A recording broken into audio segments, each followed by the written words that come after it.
Please insert your saved character disc from any of the first 3 Quest for Glory games into the disk drive, so that your hero can make the journey to Quest for Glory, Shadows of Darkness.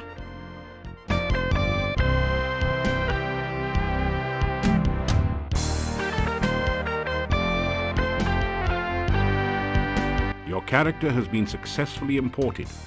Welcome to Shadows of Darkness.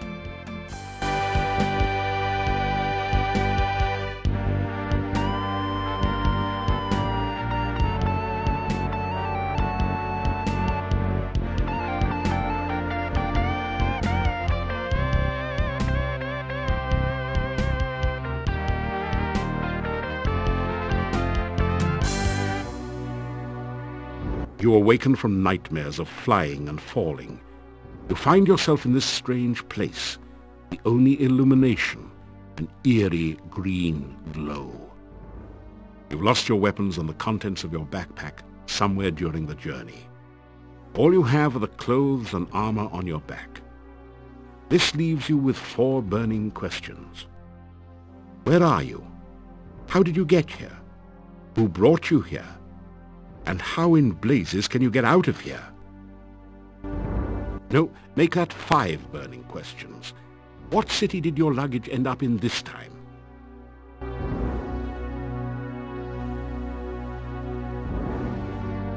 You straighten out your jacket and retie your boots. Appearances count. You are in a large cave, dimly lit by glowing lichen on the walls. Strange, irregular outcroppings of stone grow from the ground, looking like the skeleton of some enormous beast. Here and there, petrified human bodies seem to grow half in, half out of the floor and walls.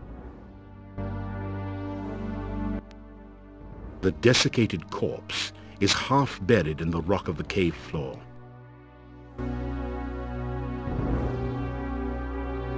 You search the desiccated body. The only still usable item is a dagger, which you pick up.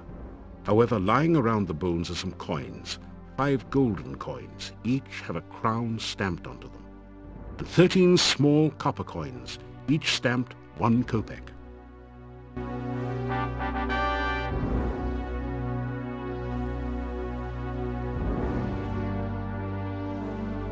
The deteriorated corpse is...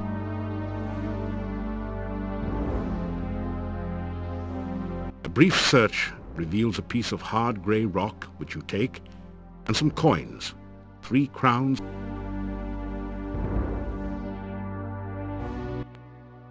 You find 30 assorted copper and gold coins on the body. You are in a large... This is some kind of altar to the Dark One. The top is covered with sand.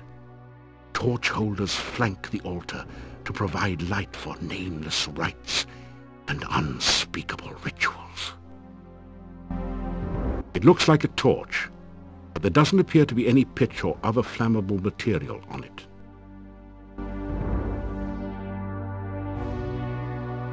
You take the torch.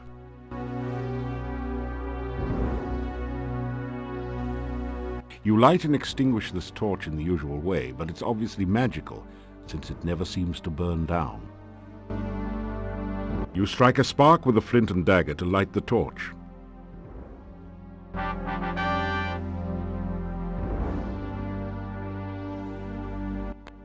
It seems to be a kind of stone valve, acting as a door to the passageway beyond.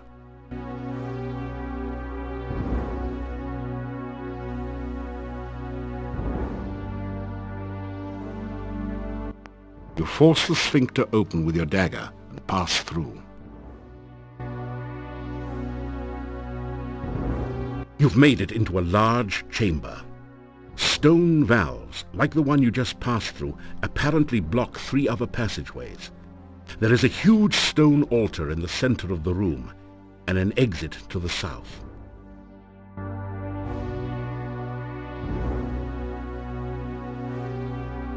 The rough stone altar is covered with dark stains as of blood long since dried to powder. You feel a creepy, uneasy sensation whenever you pass near it. The corpse has long since decayed into a dry husk, but his shield seems to be in pretty good condition. Lying next to the dead warrior are a battered sword and a coin pouch.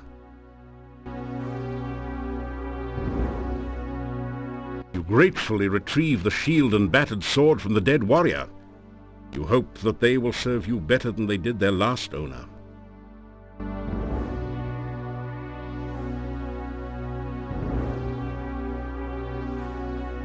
As you approach the exit,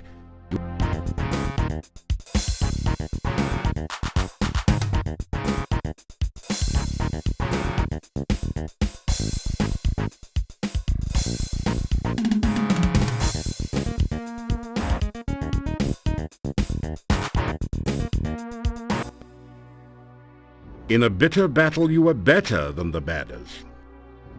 You kick some butt too.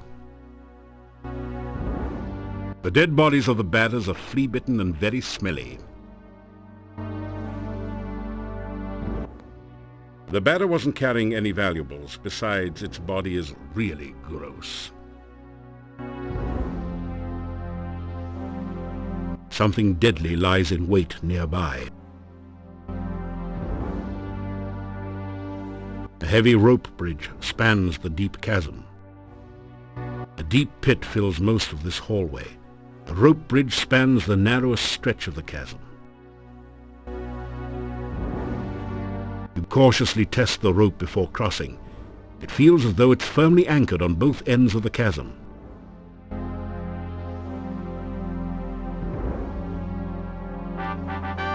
You painstakingly cross the rope bridge hand over hand.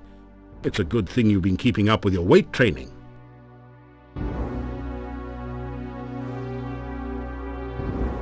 You can see the entrance to a large cave at the bottom of the pit. You catch an occasional glimpse of a horrid, multi-tentacled monster just inside the cave. A rope might be useful, but it's firmly attached on both ends. You think about cutting it loose, but then decide that you may have to come back this way again.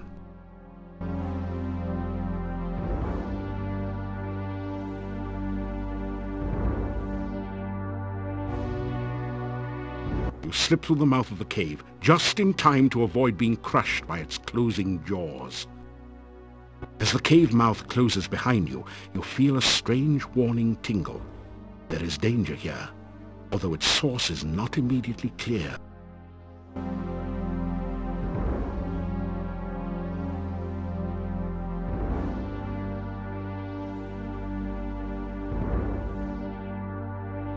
You are alive!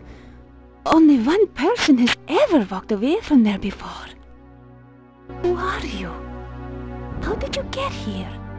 Oh, there are so many questions I want to ask you, but I have to get home quickly. It is so dangerous out at night in Mordavia. The town is due north of here. Be careful, there are many bad things wandering around. Good luck! Oh, by the way, my name is Katrina. I hope we meet again sometime. Farewell.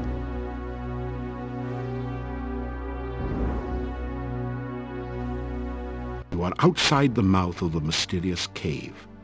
Everything around here seems to be covered and dripping with greasy green slime. You can barely move without slipping on it.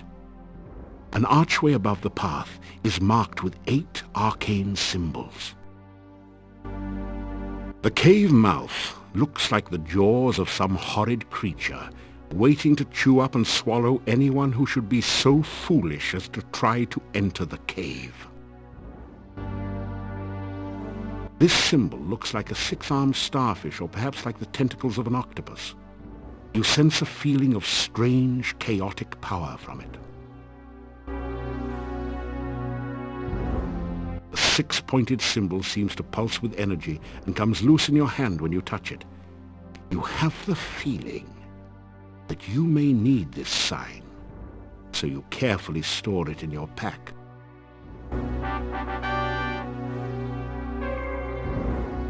You sense powerful restraining magic from the mouth of the cave. It doesn't look as though you'll be going back in there without help.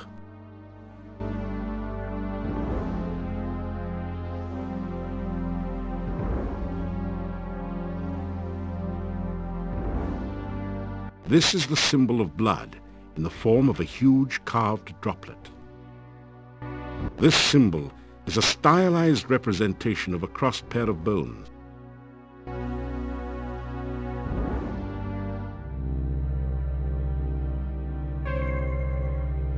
You sense moderately powerful but latent magic waiting near the top of the squid stone. The bonsai bush also possesses magic, but it is of a gentler, more subtle nature. A pool of sticky, greasy-looking slime dominates this area below the cave. A stream of slimy goo oozes down the right side, and goo dripping on the path makes it slimy and treacherous as well. This tall standing stone has been carved so that the top looks like a squid is perched upon it. It doesn't look particularly stable. A delicately crafted bonsai bush looks totally out of place in a pool of dark, unhealthy-looking goo. The path is dripping with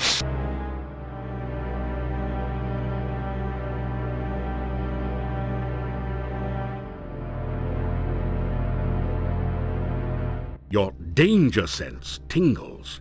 You sense deadly danger from the swamp. It might have something to do with the grasping, disembodied arms.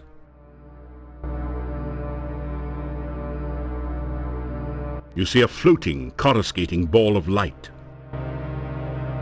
The heavy odor of decay overwhelms your senses and makes you feel slightly nauseated as you survey this gloomy swamp. The decayed remains of a human arm claw at you as if to drag you down to share its doom.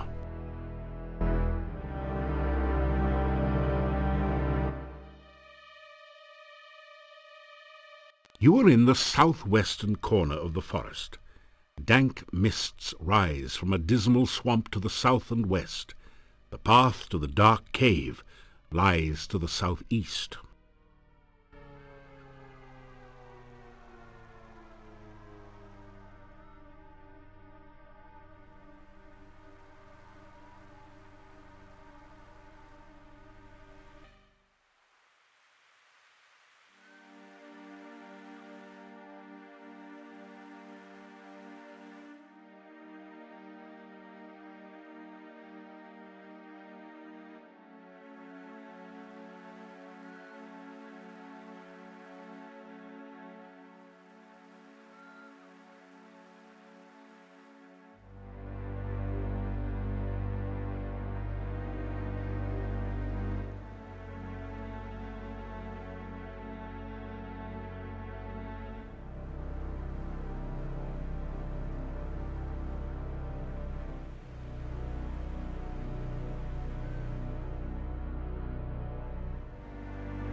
A babbling brook chatters its way through the forest.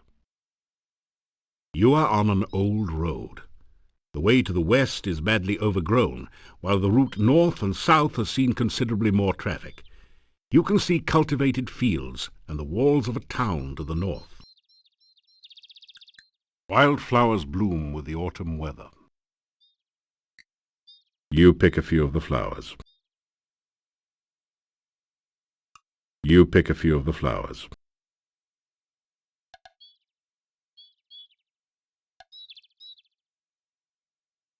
Twin towers stand over the town wall, massive silent sentinels over the gate. The walls of the town rise majestically above you. The villagers have erected a scarecrow to keep birds away from the newly harvested corn. An old stump by the side of the road makes a convenient resting place for passers-by. You find 5 crowns that someone hid in the hollow stump. They're covered with mold and dirt, and have obviously been long since forgotten.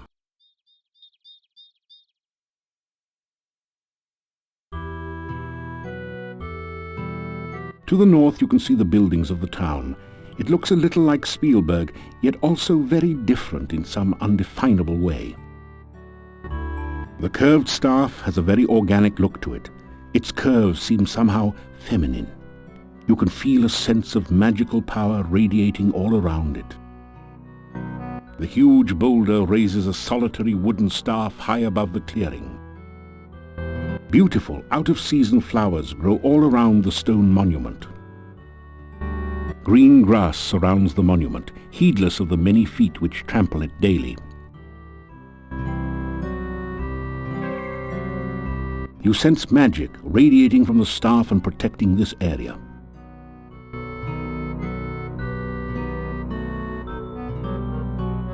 The staff feels warm and almost alive in your hand. You hear an eerie voice in your head. This I must first do. The sacrifice of life for one of love. You find yourself letting go of the staff very quickly. You! How did you get here? Why are you here? Few strangers come to Mordavia. I am the Burgomeister. It is my job to know everyone and everything that goes on here. The Burgomeister stares at you suspiciously. You tell the Burgomeister about how you came here. Do you expect me to believe such a story? That you could walk out of that cave alive? That the cave would be open? Tell me no more lies.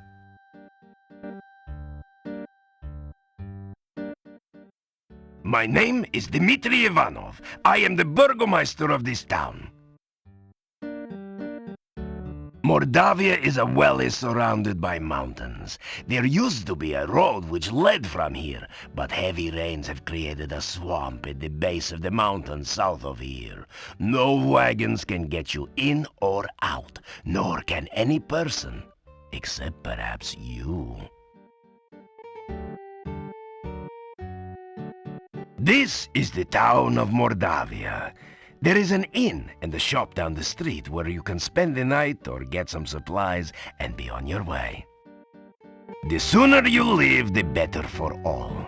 There are many dangers in Mordavia, and we certainly do not need a stranger to stir up new troubles. The Hotel Mordavia has rooms and food. It is a safe place to spend the night. The shop does not carry much. We have been cut off from supplies for a while now. Still, you may at least restock your food rations before you continue with your travels. There are many strange and dangerous creatures that live in Mordavia. Trust nothing. The gates of this town are closed at sunset. Do not let yourself get caught outside after dark, for few can survive a Mordavian night or remain sane enough to speak of it. Just leave Mordavia quickly. No good comes from outsiders, and we do not want you here.